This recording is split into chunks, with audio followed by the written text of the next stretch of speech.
அஸ்ஸலாமு அலைக்கும் வரஹ்மத்துல்லாஹி வபரகாத்துஹு. சூரத்துல் ஹுமாஸா மற்றும் அதன் பொருள்.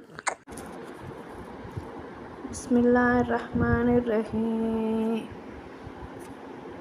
வைலுல் லிகுல்லி ஹுமஜத்தில் லுமஜா அல்லதி ஜமா மாலன் வஅத்ததா யஹ்சபு அன்ன மாலஹு அஹ்லதா கல்லா லயுன்பதன்ன ஃபில் ஹுதமா வமா அதிரக மல் ஹுதமா நாருல்லாஹில் மூகதா அல்லதி தத்தலிஉ அலல் அஃஇதா இன்னஹா அலைஹிம் முஅ்ஷதா ஃபீ அமதின் முமத்ததா.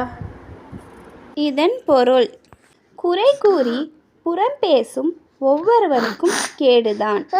அவன் சொல்லுவதை திரட்டி அதை கணக்கிடுகிறான். தனது செல்வம் தன்னை நிலைத்திருக்க செய்யும் என்று எண்ணுகிறான். அவ்வாறில்லை, ஹுதாமாவில் அவன் எறியப்படுவான்.